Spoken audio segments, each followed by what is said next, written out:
12-ամյա կրթության անցնելու հրամայականը ունի հետևյալ հիմնավորումները։ Յուրաքանչյուր տարի մենք մեր վիճակագրությունը ցույց է տալիս, որ 9-րդ դասարանից հետո շուրջ 4-4.5 հազար կախված տարուց երիտասարդ չի շարունակում իր կրթությունը հաջորդ մակարդակում։ Եվ խոսքը չի գնում միայն ավագ դպրոցների մասին, խոսքը գնում է նաև ուսումնարանների եւ քոլեջների մասին։ Այսինքն ամեն տարի 4-ից 5 հազար հայ պատանի դուրս է մնում կրթությունից, որովհետեւ մտածում է, որ վաստակել է իր նվազագույն կրթական ցենզը եւ պայմաններ չունի կամ կարիքը չունի կամ ցանկություն չունի շարունակելու կրթություն։ Ակնհայտ է այսօր գոնե ձեզ համար, ինձ համար, շատերի համար, որ 9-ամյա բազային կրթությամբ, կրթական ցենզով ապագա քաղաքացին ավելի դժվար է գտնելու իր տեղը աշխատաշուկայում, ավելի վատ է ապրելու, ավելի ցածր կրթական ցենզ ունենալով, ավելի վատ հեռանկար է ունենալու եւ ակնհայտ է, որ ամեն տարի 4-4.5 հազար երիտասարդների նման տեսակի ճակատագիրը մեզ չի կարող չհետաքրքրել։ Ակնհայտ է, որ Հայաստանի կրթական համակարգ այսօր ունի այդ հզորությունը ու կարողությունը, որպեսզի այդ 4.5 հազար երեխաներին չանտեսի, մատուցի կրթական ծառայություններ։ Այդ կրթական ծառայությունները պարտադիր չէ, որ լինեն հանրակրթական։ Բնականաբար մենք էլ գիտենք, ես ավարտել եմ 92 թվականին, դուք տարբեր տարիներին, հաստատ ձեր դասարանում էլ կային մարդիկ, որոնց անգամ սովետի ժամանակ, այսպես ասած, ավարտացնում էին դպրոցը, որտեղ գիտեն, որ 8-ից հետո չի գնալու դպրոց, չի շարունակելու։ Եղել են ձեզ մոտ այդպիսի։ Որպես կանոն դրանք շատ խելացի թաթալաբաց տղաներ են եղել, այսպես ասենք, կամ վաղ ամուսնության շեմին կանգնած աղջիկները։ Երկու կատեգորիա է եղել, որ չգիտեմ ձեր մոտ ոնց։ Ուզում եմ ասել, որ այդ երեխաների համար մենք ատեստատի խնդիր չենք դնում։ Մենք մտածում ենք հետևյալ կերպ, ավելի լավ է նա 3 տարի եւս հնարավորություն ստանա կրթվելու, այդ թվում նաեւ մասնագիտական կրթություն, հմտություն, գիտելիք, այսինքն վարսահարդարից միջև խարատ եւ երկրորդը կտրվի փողոցից։ Եվ շատ կարեւոր է, որ այդ մարդիկ շարունակեն սոցիալիզացվել։ Դուք գիտեք Հայաստանում ինչ խայտառակ վիճակ էր բարձրագույն կրթության ոլորտում տարիներ շարունակ, այն պատճառով, որ համակարգված չէր, պետության վերահսկողությունը լիարժեք չէր իրականացվում, հատկապես մասնավոր բուհական կրթության բնագավառում։ Ես մասնավոր բուհական կրթական համակարգի ախոյանը չեմ։ Ես կրթական համակարգի համար պատասխանատու անձնավորություն եմ։ Բուհի գոյությունը ինձ համար ինքնանպատակ չէ, ինչպես նաև մեր քաղաքացիների ճնշող մեծամասնության համար։ Մենք տանում ենք միասնական քաղաքականություն բոլոր բուհերի հանդեպ։ Այո, անցան այն քաղցր մեղրատարիները, երբ որ մասնավոր բուհերը Հայաստանում ավելի շատ էին, քան քաղաքական կուսակցությունները, եւ այդ բուհերով սովորելու, ավարտելու, ընդունվելու համար դուք ինձանից շատ լավ գիտեք, ինչպես էր պետք անել։ Վատ բուհերի կողքին մասնավոր հատվածում կան կայացող, զարգացող լավ մասնավոր բուհեր։ Ես որպես կրթության նախարար միայն շահագրգիռ եմ, որպեսզի Հայաստանում որակապես փոխվի բարձրագույն մասնավոր կրթական ծառայությունների հատվածը դեպի լավը։ Բայց դրա համար պետք է, որպեսզի բոլորը աշխատեն միևնույն կրթական պայմաններով։ Իրանք տարիներ շարունակ բողոքում էին, որ պետական բուհերը իրականացնում են վճարովի կրթություն, տալով տարեկետման իրավունք։ Հիշում եք այդ ժամանակները, դա իրենք ասում էին, ինձ բերում է շուկայի ձևախեղմանը, որ միևնույն վճարովի համակարգում սովորելու համար մարդը սկսում է գնալ պետական բու, որովհետև ստանալու է տարկետում։ Ես ընդունեցի այդ փաստարկը մասնավոր բուհերի ռեկտորների եւ կառավարությունը վերացրեց վճարովի տարկետման իրավունքով ընդունելությունը Հայաստանում, որպեսզի հավասար պայմաններ ստեղծենք։ Բայց պետական բուհերն էլ ինձ ասում էին, ինչ չէ, բոլոր միջև ինձ եկած նախարարներին ասում են, որ հակառակն էլ կա։ Մասնավոր բուհերը ոնց ուզում ընդունում են, հարցազրույցով, հանդիպելով, թղթով, փոստով, էլեկտրոնային տարբեր ձևի ընդունելություններ կար այս։ Դուք էլ գոնե դա արեք, բերեք իրենց միասնական համակարգ։ Հիմա մենք պետական բուհերին զրկեցինք վճարովի տարեկետումից, մասնավոր բուհերին էլ բերեցինք միասնական համակարգ ընդունելության։ Սրանից ավելի միասնական կրթական պայման Հայաստանում երբեք չի եղել։ Ավելին ասեմ ձեզ, մենք պատրաստ ենք 3 տարյա նույն բանն եմ ասում ու պարզ ճակատով դեռ տեղաշարժ չկա։ Մենք պատրաստ ենք քննարկել մասնավոր բուհերին պետական պատվերով տեղ հատկացնելու հարցը, դրական քննարկել, ոչ թե քննարկել։ Պայմանս հետևյալն է, հարգելի գործընկերներ, ժամանակին այն հավատարմագրումը, որ դուք անցել եք, եղել է միջև Բոլոնիայի գործընթացի պահանջների ներդրումը, վերջնական ներդրումը Հայաստանում։ Եկան այն հավատարմագրումը շատ լավ է, մենք ճանաչում ենք, բայց հիմա նոր հավատարմագրում է սկսել։ Անցեք այս նոր հավատարմագրումը, վերահաստատեք որակի նկատմամբ ձեր ունեցած նվազագույն չափանիշները որակի ոլորտում եւ մենք ձեզ տրամադրենք պետական պատվեր։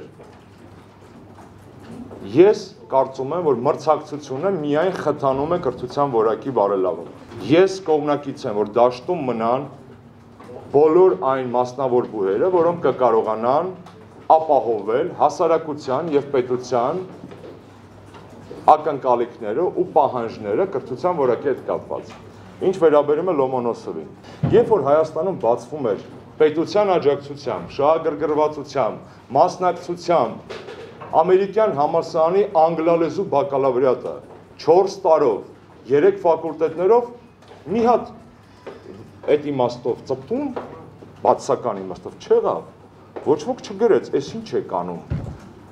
եք բերում, ինչու եք բերում անգլալեզու կրթություն, ոչ ոք։ Լոմոնոսովի անվան պետական համալսարանը Մոսկվայի, եթե ստացվեց, որ գա Հայաստան, Հայաստանի համակարգում խթանել է մրցակցությունը 1։ Երկրորդը, մենք շահագրգիռ ենք, որովհետև դա բրենդային բուհ է։ Հիմա ինձ կարող եք հետո վաղը մյուս օր ձեր հոդվածների կոմենտների տակ ինչ-որ ֆեյքեր գրեն, ստարկամիտը, ես իմ Կրեմլի երկարաճիտ կոշիկի տակ խնդալու է։ Ներում եմ։ Նախագահի Ծաղկաձորում ասած այդ խոսքերի շրջանակներում ներում եմ։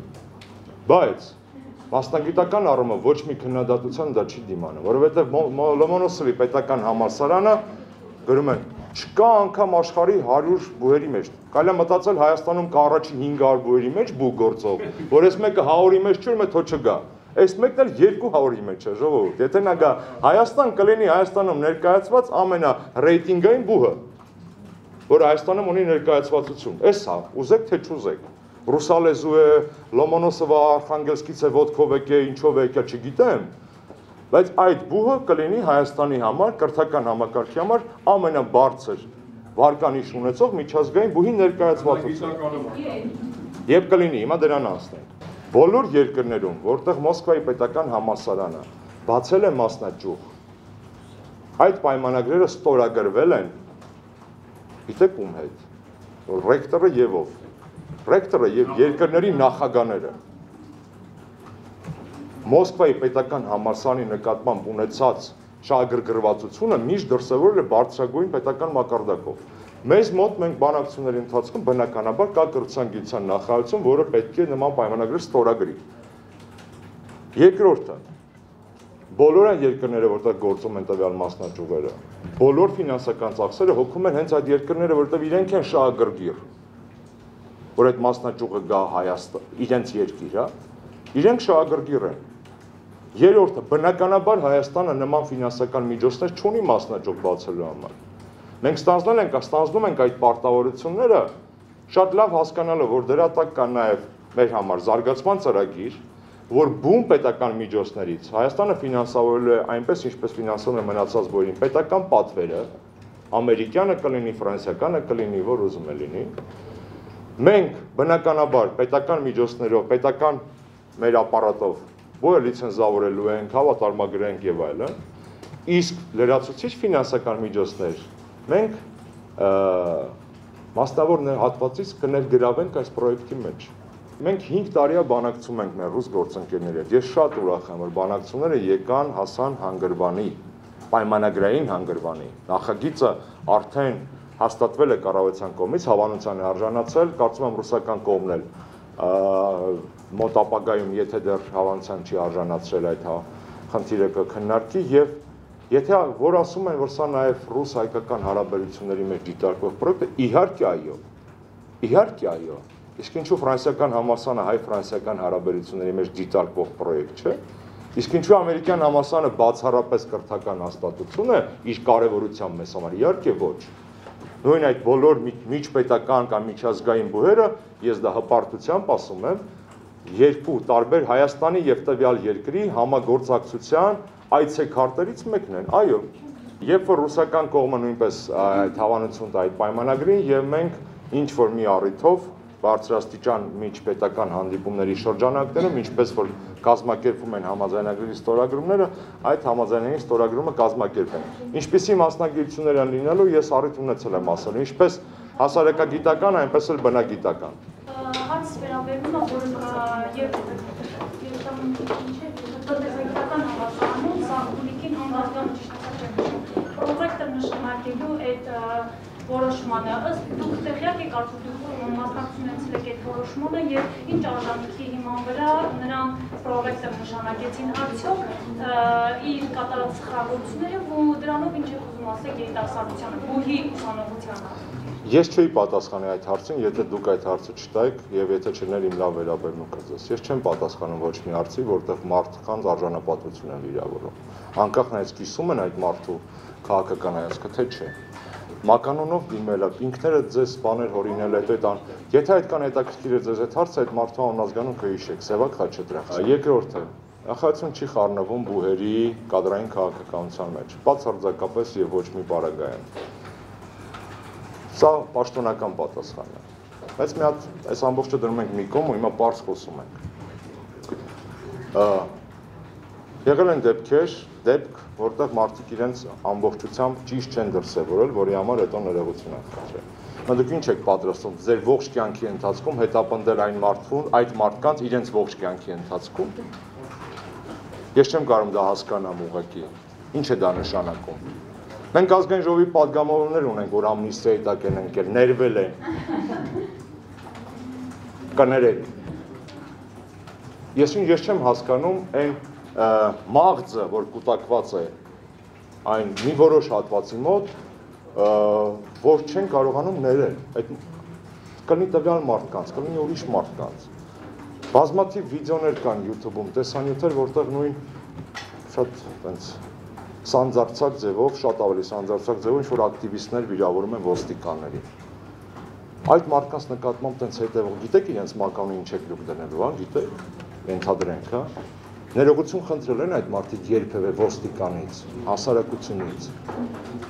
Ես չեմ հասկանում այս կրկնակի ստանդարտները։ Այդ խորամանկությունները չի անցնում ժողովուրդ, ես լուրջ մարդ եմ։ Իմ նման լուրջ մարդիկ են բազմաթիվ այլ մարդիկ։ Այդ կրկնակի ստանդարտները, այդ խաղերը, այդ մանիպուլյացիաները թողեք, զբաղվեք լուրջ լրատվությամբ։ Ինչի մասին է օրինակ, որ մարդ ներողություն է խնդրել, այո, դա օրինակ է։ Ես կոչ կանեմ բոլոր այն մարդկանց, որոնք վիրավորել են մեկ այլ մարդու, կապ չունի, լրագրող է, ոստիկան է, ուսուցիչ է, աշակերտ է, ծնող է, ներողություն կարող են խնդրել։ Եվ չֆիքսվելու հետապնդել ինչ-որ մեկին, ինչը իր վրա ֆիքսվելու հետապնդել է ամիսներ առաջ։ Ինչ է կա, արտաքսենք այդ մարդուն Հայաստանից, հա։ Ինչ անենք, չխրախուսենք, ինքը պետք է ամբողջ իր կյանքի ընթացքում գործազուրկ լինի Հայաստանը։ Նորից կրկնեմ ձեզ, մենք ազգային ժողովի պատգամավորներ ունենք, որոնք ամնիստիայի տակ են ընկել, ներվել են, ավելի լուրջ արարքների համար բնականաբար։